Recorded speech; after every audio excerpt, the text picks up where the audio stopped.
Good morning. I'd like to thank each and every one of you for tuning in today on WTLC AM 1310, FM 92.7. I'd like to say a special shout out to our YouTube followers. Thank you. Make sure you subscribe to YouTube so that I recognize that you're watching the show. Also, our Facebook friends, thank you for tuning in, and our Twitter. And now, today we have our superstar panel. We will have Attorney Milton Grimes, who is a well-known litigator, Attorney John Sweeney, who represented some of the most significant cases in the history of LA, and that bright superstar lawyer, Attorney Benita Banks, who is our crime research analyst, got a master's in tax, and just a brilliant lawyer. And today also we have a superstar physician, Dr. Jude Mamadou. Dr. Mamadou has an incredible background. He can be called Doctor. He's got a medical license and a PhD. He's got masters in different areas, plus the fact he's a full-board colonel in the military. He's done numerous tours of duty on behalf of the country, but he's an outstanding physician. He's very knowledgeable, and he's in internal medicine. And so he's been tracking this pandemic. He keeps tracks of it. And so we're just pleased to have him today. How you doing today, Dr. Mamadou? Doing very well. Thank you. Yeah, so now we were talking about that, and today for our audience, you had prepared a slide to explain to us, because now they've approved the vaccine, which was relatively quick.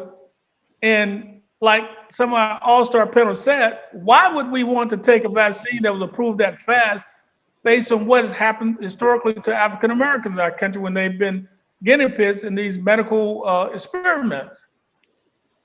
Thank you, Mr. Lee. I would like to discuss this morning some of the manifestations of COVID, which also can inform a lot of people the reason why they would need vaccine. And like you have rightly said, I have a PhD in public health, master's in public health. I specialize in infectious disease epidemiology. So today, I want to discuss some of the manifestations of COVID in human beings. The first one is what COVID does to the heart, cardiac manifestations of COVID. It has now been reported either through autopsy or direct observation that COVID causes myocarditis, which is inflammation of the heart muscles. COVID has been reported to cause heart attack. COVID is causing your heart to beat abnormally, which is what they call cardiac arrhythmia. And COVID also has been implicated in frank heart failure, where your heart is no longer able to pump blood into your other parts of the body. Neurologically, COVID has also been shown to result in headache, has also been shown to cause brain fog. Some people that have COVID, they said they can't track, they have to quit their job, even professors, because they said they are no longer able to remember things like they used to remember. COVID is now also implicated in stroke and seizure. So these are serious neurological manifestations of COVID. And pulmonary manifestations of COVID, which is lungs. A lot of people that have COVID are known to have pneumonia and shortness of breath and rapid breathing and blood. Can you guys hear me very well? Yes. Okay. And a lot of people with COVID, they've also found it to have a low oxygen level in their blood. Somebody's trying to say something. I wanted to ask you a question, if I can jump in, Nathaniel. Dr. Mamadou, yes. This is John Sweeney out in Los Angeles. Do we know the long-term sequelae or effects of COVID after one has been cured and they are asymptomatic? Those symptoms that you mentioned, the arrhythmia and cardiac problems with the heart, do we know how long they last? Are they indefinite? Do they last just while you're or you're symptomatic? Just how long do they last into the future, or do we know? Thank you very much, Mr. Sweeney. Now, that question is a very good question. Part of the slide is post-acute COVID-19 syndrome. That is after COVID infection, 30 days and 60 days post-infection. A lot of people are noticed to still have massive weight loss, severe shortness of breath and dyspnea, chest pain, palpitations, and headache. This is at 30 days post-COVID as well as 60 days. And some people will keep their loss of taste and loss of taste, and some people cannot even smell. They are noting that that is also lasting for about 6 to 12 months. So it's individual dependent. Some people can shake it off after they recover from COVID. Almost all the symptoms are resolved. But post-COVID, at 30 days and 60 days after analysis, they find out that some people still retain a degree of lack of smell. And when I ask somebody, they say approximately 12 months, 6 to 12 months before you can shake it and being able to smell again or taste again. So it's really difficult at this time because the studies are still being going and still being collated to know for sure when the chest pain completely goes away, when the cardiac arrhythmia goes away. But they persist for at least 6 months from what we know at this point. Okay. Wow. I've heard Now, those. what was it? Go ahead, Attorney Banks. I'm sorry. I've heard those type of long-term adverse effects, if that's the right word, in individuals who are called quote, and doctor, correct me, long haulers, that, over, a long period of time, they're still experiencing serious symptoms as you described. Yes, some people, that is one of the reasons why this vaccine is important, because some of the post-acute COVID-19 syndrome, they are not compatible with keeping a job. I mean, can you imagine after you recover from COVID, you still have palpitations, you still have severe shortness of breath and low oxygen in your blood and daily headache? This just too difficult a life to live. This is why we are exposing the importance of this COVID vaccine, because the benefit obviously outweighs the risk. And it's my understanding, from just trying to educate myself on the vaccine, is that when we talk about the speed to market, if you will, and people are concerned about how fast the clinical trials proceeded, that there was already a lot of research and there was already a platform upon which to build based on developments of treatments for SARS and MERS and Ebola. And so there was already a lot of work that had been done. And so with respect to COVID-19, it was building on that. Could you speak to that, Dr. Mamadou? Yes, and that has to do with the messenger RNA. It's not new to us. Like I said last week, they've already been using it to treat cancer, where your body is told will be directed to target abnormal cells in your body. It has been used for Zika, even for flu. They've tested it to see if they can make vaccine out of messenger RNA to help us to prevent influenza in human beings. So the truth of the matter is that messenger RNA, even though this is the first time they are using it to make a vaccine, but that messenger RNA is not new to the medical community and to the scientists. And like you have observed, a lot of the side effects that even though the speed with which the vaccine came out is not normally the way we want to do business, the side effects so far are very, very safe, and as they don't raise any major concern for anybody at this point. But don't forget, one more point I want to make is that this post-launch, there's still more investigation going on. They're still collecting data. It's not that after this vaccine has been given and they're still collecting data on this vaccine to make sure that there are no adverse effects from this vaccine post-launch. I'm glad you mentioned that, because the FDA approved the vaccine on an emergency use basis, but that doesn't stop the work. No. That work, as you just described, will continue. I watched the FDA hearing on C-SPAN, so I want to just tell our listening audience it's possible if you're interested, and I would suggest that everybody spend some time observing that hearing and that process with Pfizer, and just the detail and comprehensiveness that Dr. Momadou can well describe in terms of the efficacy, the safety, discussion regarding side effects and adverse effects. And as well, we also need to understand that there's going to be hesitancy in the African American community and other minority communities.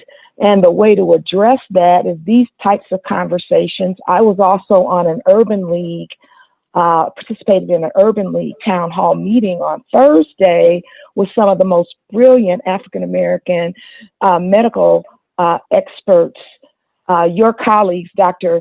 Mamadou in infectious medicine, as well, just talking about the vaccine and answering questions. And we're going to see many additional programs.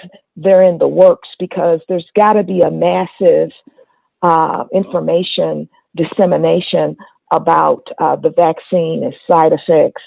And Dr. Momadou, you just described what COVID-19 does in terms of, the impact on a person's health. And then when you add to that the comorbidities that many African Americans have, you have to at least have that weighing process in making an informed choice as to whether to take the vaccine. Yes, and the other thing I wanted to add real quick while we are still on this is that between Pfizer and Moderna vaccine, the only thing is that if you have severe food allergies and you also have a history of allergy to vaccination, Moderna is probably better for you than Pfizer. And if you've already had COVID, you probably want to wait 30 days before you get any of the vaccines. Okay. Hey, Doc, now you have a slide that you prepared for us. Want to go through that real quickly? Yeah, that was a slide. I do want to finish my slide just for 1 second because I was trying to tell you guys some of the bad cases of COVID and what COVID has done. The last one I wanted to tell you guys was that COVID has also been known to cause blood clots. A lot of people that have COVID now, they have to be on blood thinner because they have blood clots. And blood clots, if you get launched into your lungs, can kill you right away. So in addition to cardiac manifestation, neurological manifestations, pulmonary manifestations, now we have COVID causing blood clot. And so that is significant. And once you're on blood thinner, you know how that is. And it takes a long time to win off, at least 6 to 9 months before you can get off that. Otherwise, you will have a blood clot lodged into your lungs. And lastly, hey, Doc, would it be a good idea for a person who contract COVID to take a baby abstinent every day? No, the treatment starts from the hospital. So if you have COVID and you didn't have major symptoms, you may not need to take aspirin every day. However, if you get into a severe case of COVID and you're in the hospital, they will start you on blood thinner and you will go home on blood thinner.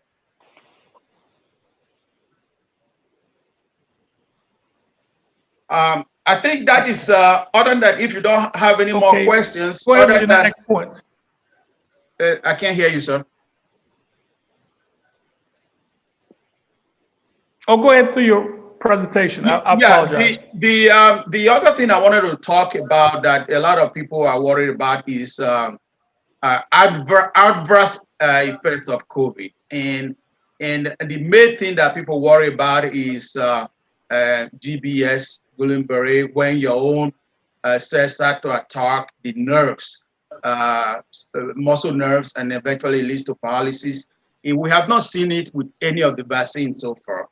And also the second one is when people also worry that they might have what they call transverse myelitis, inflammation of your spinal cord, subsequently that will lead to paralysis. None of that has been reported. So we are hoping that a lot of people that have reservation about this vaccine, with this discussion of what COVID is doing, has done, probably will shift some people's mind to think seriously about the need to take this vaccine. Thank you. I think, Dr. Mamadou, you're educating us on the possibilities of DVP, DVT. DVT, Yes. deep vein thrombosis is very important because blood clots are silent killers, as we all know. And maybe you can just reiterate to the listeners what some signs may be, or the risk, once again, of a blood clot maybe starting off in the leg and working its way to the lungs or to the heart. I think that bears a little repeating. Okay, so when you get COVID, COVID causes very massive inflammation in your body and just pretty much start everything that makes blood to clot. And you know, part of COVID symptoms is that you get very tired, you lay in one place all day long. That is how you get blood clot. When you are not moving, you are a setup for blood clot. And they find out that when these people have COVID, when you develop shortness of breath, you go to the hospital, you probably have been laying around for 2 days in your house because COVID is giving you what they call fatigue, myalgia, like we discussed last time. So by the time you get to the hospital, they do a test called D-dimer.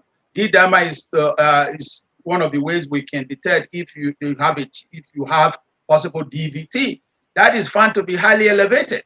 And so they do ultrasound to check your legs, see if you have blood clot there. Lo and behold, a lot of people have blood clot.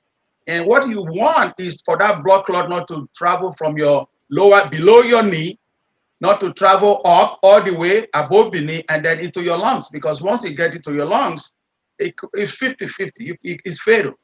And people can die, what they call cytoembolus, when it goes and just lodge somewhere where the blood flows to different parts of the vessels. So what I'm reading from that, what I'm gathering from that is it might not be a bad idea if you do have COVID and are laying around all day, maybe to walk around just like on an airplane. They suggest that if you take a long flight, get up every half hour or 45 minutes and walk around and stretch and get the blood circulating. Would that be some wise counsel? Yes, the maximum you should lay around anyway, anytime, is 2 hours maximum. But if you have the capacity to get up, I would probably get up every 30 minutes to 45 minutes, just walk around a little bit, because you know what COVID does. You don't want to, because you're going to get the blood clot if you don't mobilize. Because first of all, COVID is doing something in your body and you are set up for the blood clot. So you're right, 30 to 45 minutes, but you should never lay around after the age of 40, more than 2 hours in one place.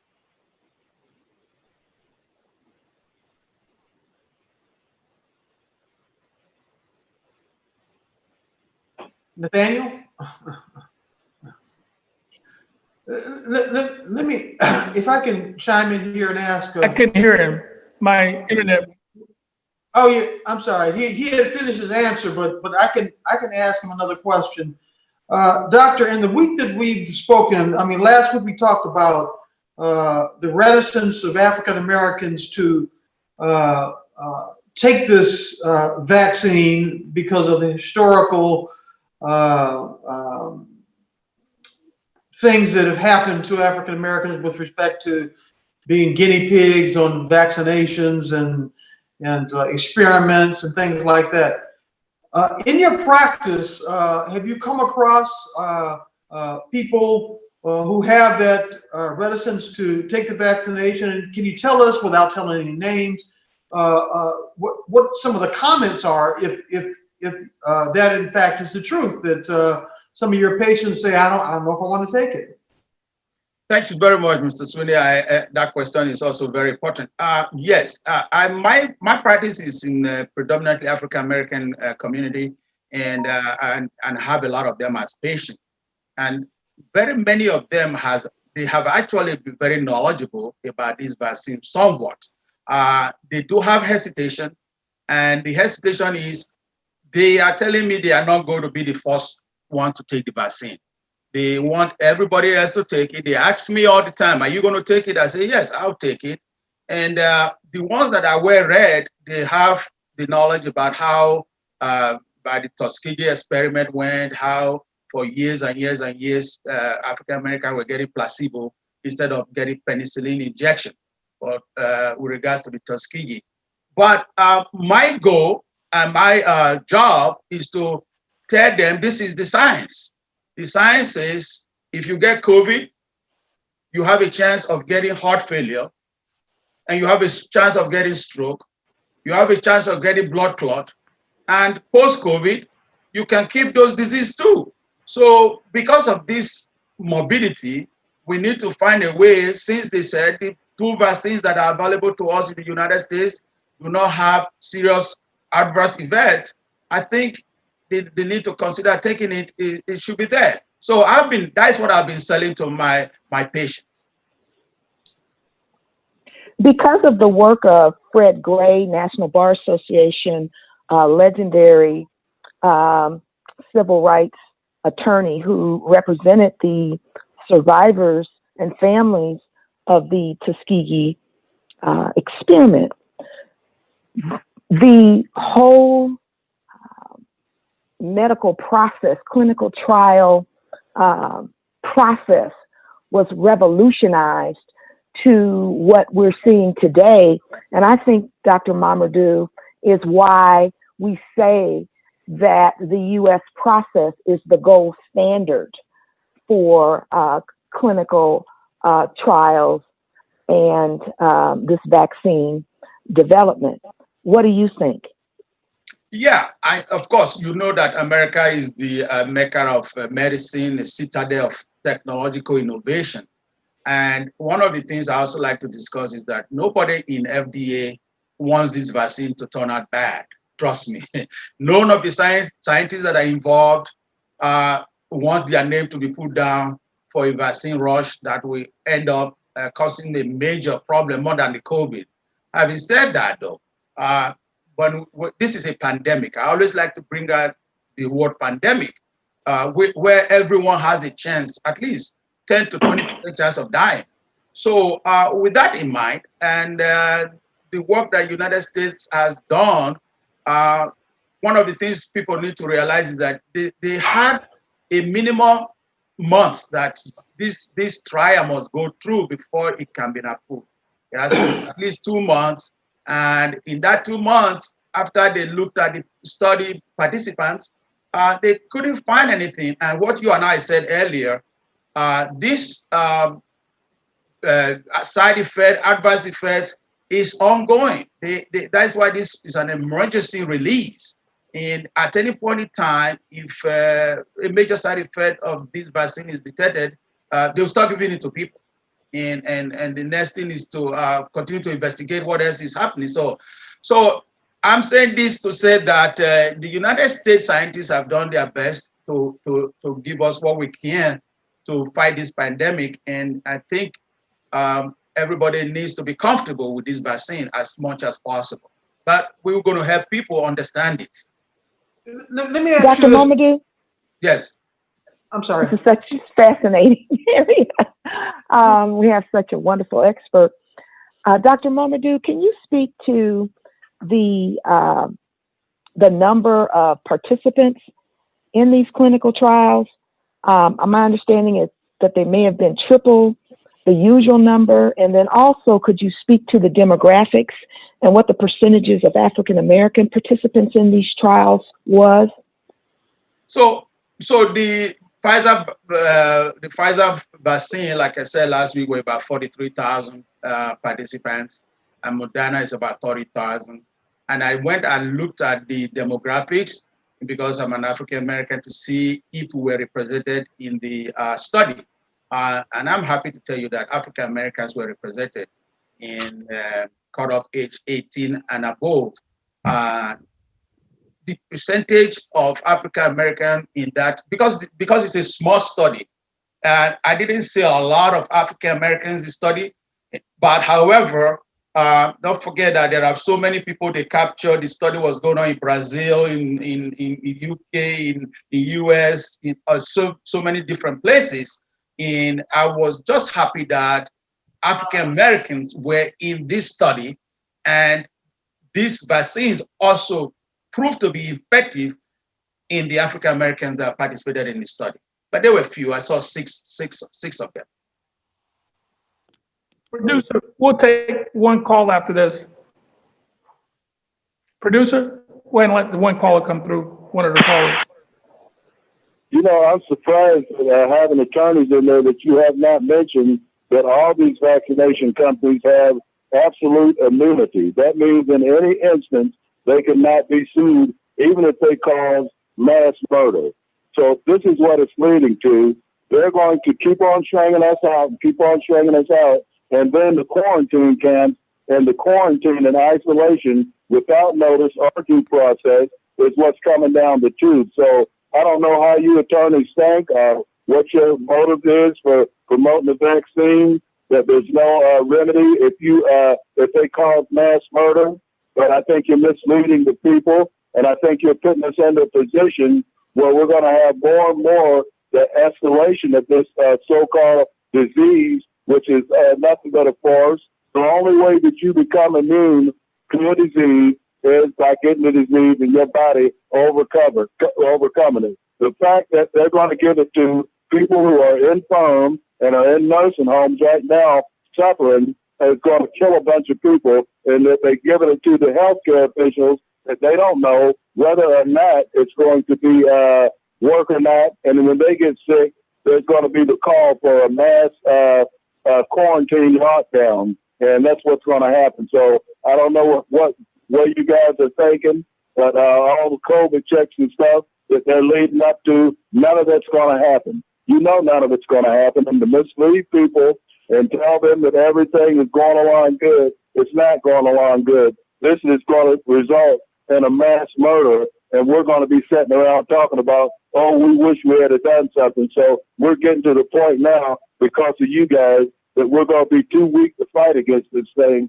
because these Hellfire Acts and so forth are based on an ancient case, Jacobson versus Massachusetts, where the vaccination part of the case was sustained, and there was a fine rendered against the person. You know what that means. The health officials can fine you until you lose your property behind their fine. So we need to examine this and be more open-minded and stop going along with the lies that are being told, because they are lies, all of them. The whole thing's a lie. Thank you. Well, I guess everybody's entitled to their opinion.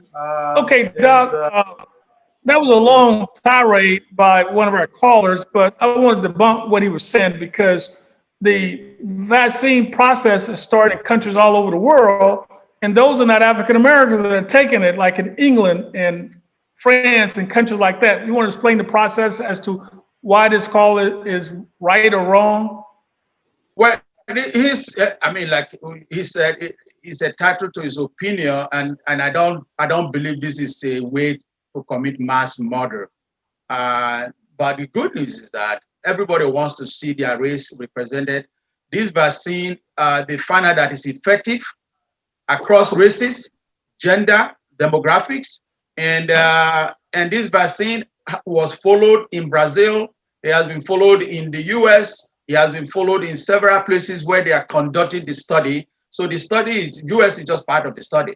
In the ones that participated here, there were several African Americans in this study, and none of them reported adverse effect other than the headache and fatigue that is seen with Pfizer. Headache, fatigue, myalgia, and pain at the site of injection that was found with Moderna vaccine.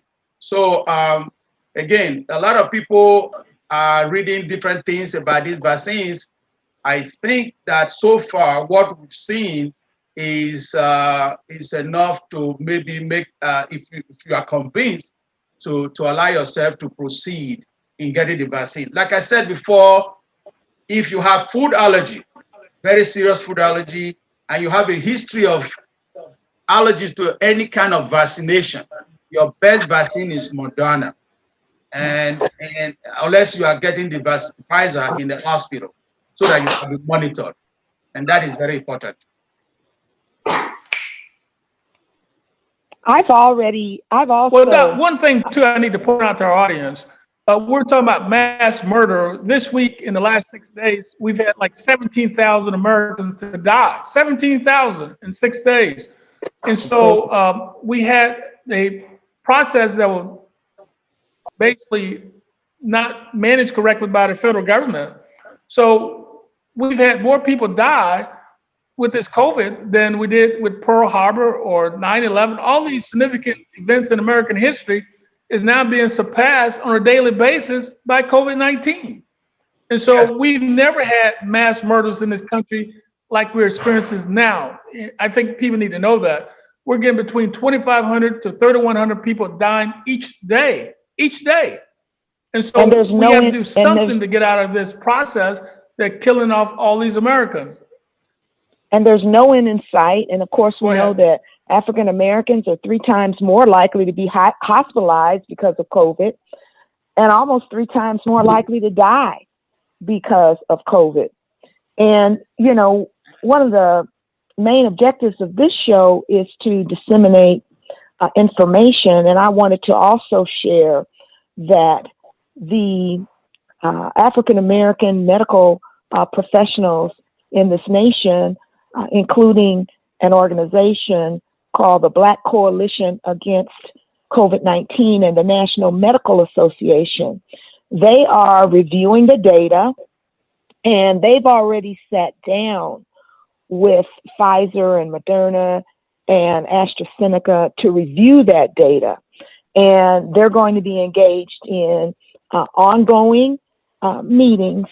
And again, the whole role is to identify trusted medical officials and medical experts, clergy, and others that can educate and inform our communities so they can make an informed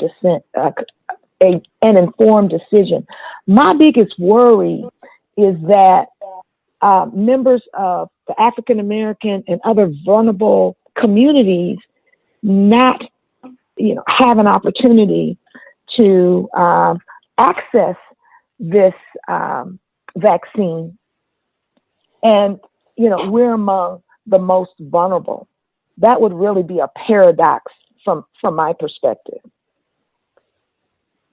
And just to add to what you just said, and Mr. Lee said also, aside from the death rate from COVID, we talked about the post-acute COVID syndrome, where a lot of the things that you experienced when you had COVID, you are experiencing it at 30 days post-COVID, 60 days post-COVID, 6 months. So those are some of the things you can add to the death rate, which makes this a very bad disease. And I'm hoping that our population, African American, as much as they have some reservation about it, and genuinely so, that we will have very good access to the vaccine. And just like you have said, I think, for example, in my state, I think everybody will be able to get the vaccine when it gets to their turn. It's not going to be rationed, and it's going to be like after the first healthcare personnel, it will be age-based. People over 65 after the nursing home. So a lot of people will be captured, and people are zoned to different hospitals to go and take the vaccine. So I think that we may not have issues with getting access to the vaccine. The problem is people that are not willing to take it yet.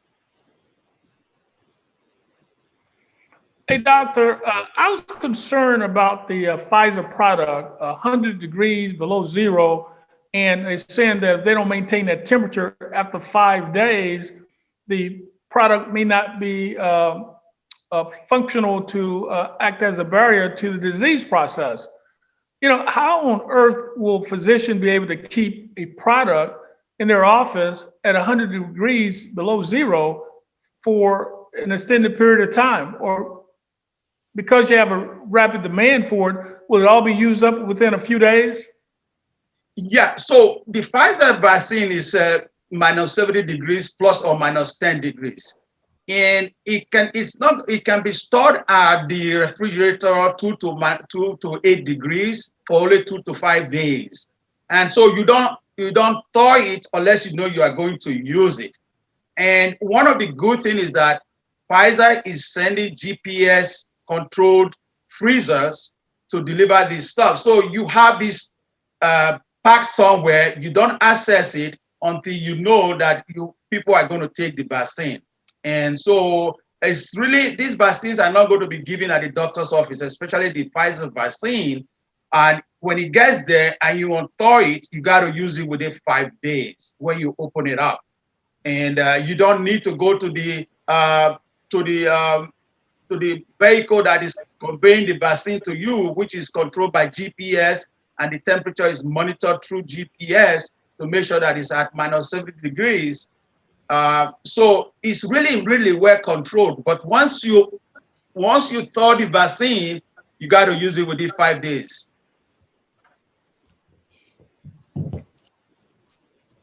I agree that the biggest concern is addressing the mistrust that African Americans and other vulnerable communities have. And you have to address that mistrust through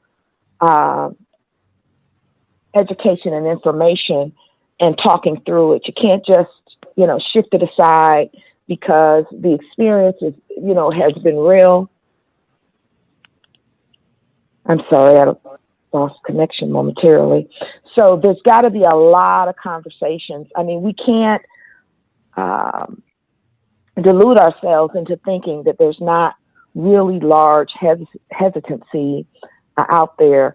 I believe that the percentage of African Americans that have indicated that it's 40% of non-whites have said that they're willing to take the vaccine. That was in an October Gallup poll. Do you see any parallels, Dr. Mamadou, with the rollout of the Salk vaccination back in the 1950s, where school children were used to experiment with the vaccine, and what is going on now? Do you see any parallels? Because it was a massive rollout of the Salk vaccination back then.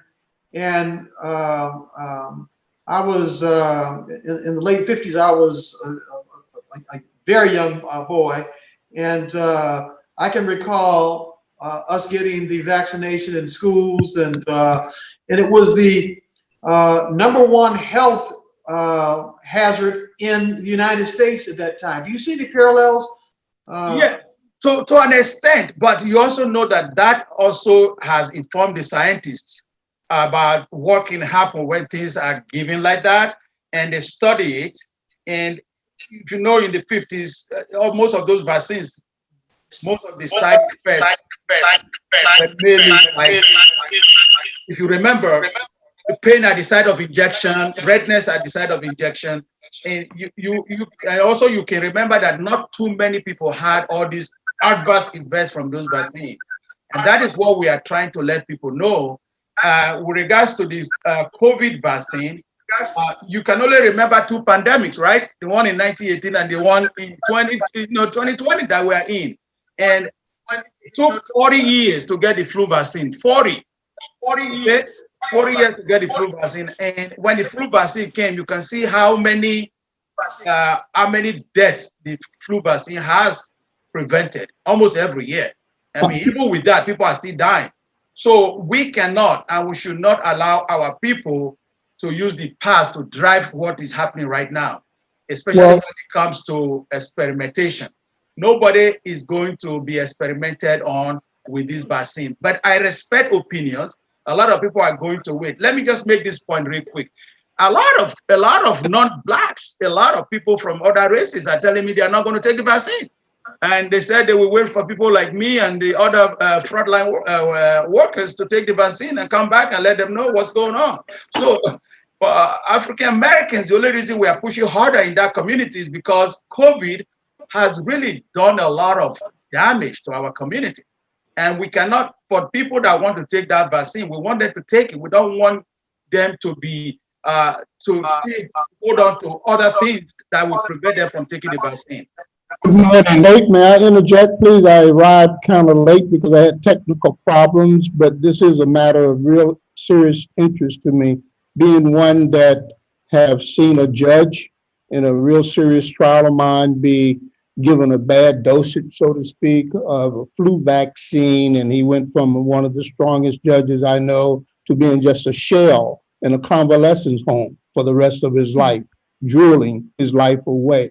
I've seen pictures of young children in Africa, especially from being the first to take the vaccine, having two faces, another face on the side of their face with eyes and a nose and a lip. So I've seen some of the horrors of vaccines or experiments.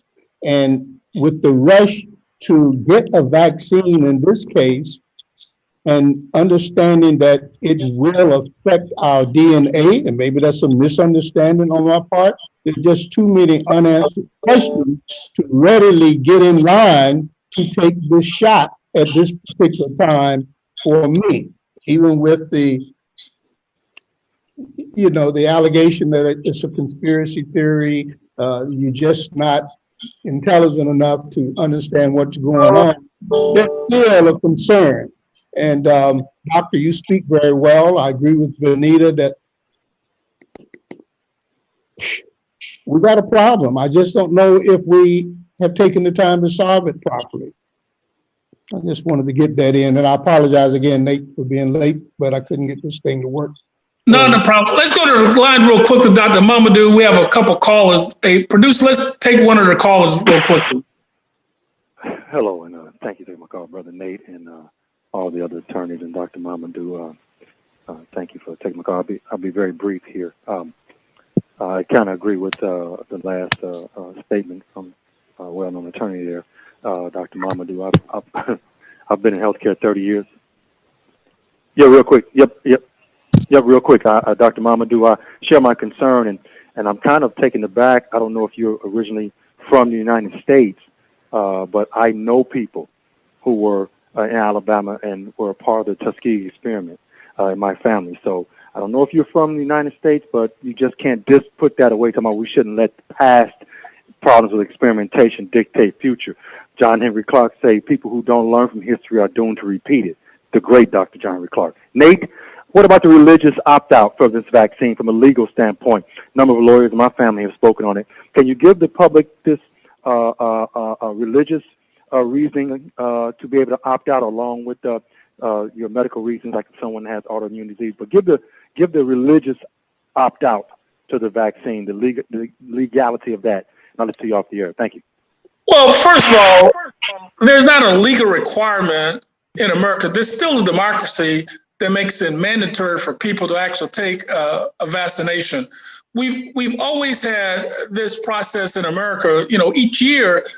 Let's not forget that we have over 100 million people each year take flu vaccine shots, and there's science behind it. And so the point is that so there's not a legal requirement that anyone take a vaccine for a flu. When we were kids, we had mandatory shots for measles and mumps and things like that, and they eradicated those diseases as part of the educational process, but there's not one yet. Now, there may be some federal legislation that's passed because what they're trying to do, one of the bills I saw, they were trying to give people $1,500 in their pocket if they take the vaccine, which is a powerful financial incentive. But none of these COVID relief bills have gotten any tractions this week in the Senate. So having said that, it's not likely that any of those bills would require or make it mandatory in America to take the COVID-19 vaccine. What's your thought, Dr. Mamadou and panel? I was listening to an employment lawyer, a very good friend of mine, Angela Reddock, recently on the news, actually this week, and the question was whether or not someone who is employed by a company can be forced to take the vaccination. In her opinion, and I talked to a couple of other employment lawyers, I don't practice in the area of employment law, but they were of the opinion that if they did not take the vaccination, that terminating them would be justified, because what you're doing is you're putting the whole company at risk. You have to do a balancing act. So this has not been litigated yet, but these experts are of the opinion that a company can tell you either get the vaccination or find another job. Yeah. So on the medical side, I really do believe that we need to educate people. The only way we can make more people take this vaccination is to educate them about what currently we know about this vaccine. Because the more people that takes this vaccine, the earlier we can reduce COVID within the population. And I think the education part is a little bit still lacking, and that's why this kind of discussion is very important, so that people will understand that this vaccine has side effect that is common to all vaccines that we already know about. And this particular way we are making this vaccine has been known for a long time. It's just that we are using this method this time to produce this vaccine. So it is very important that you start with one person who is struggling about this vaccine, let the person know what you know about the vaccine, and let them make informed decision. This is very important about this vaccine.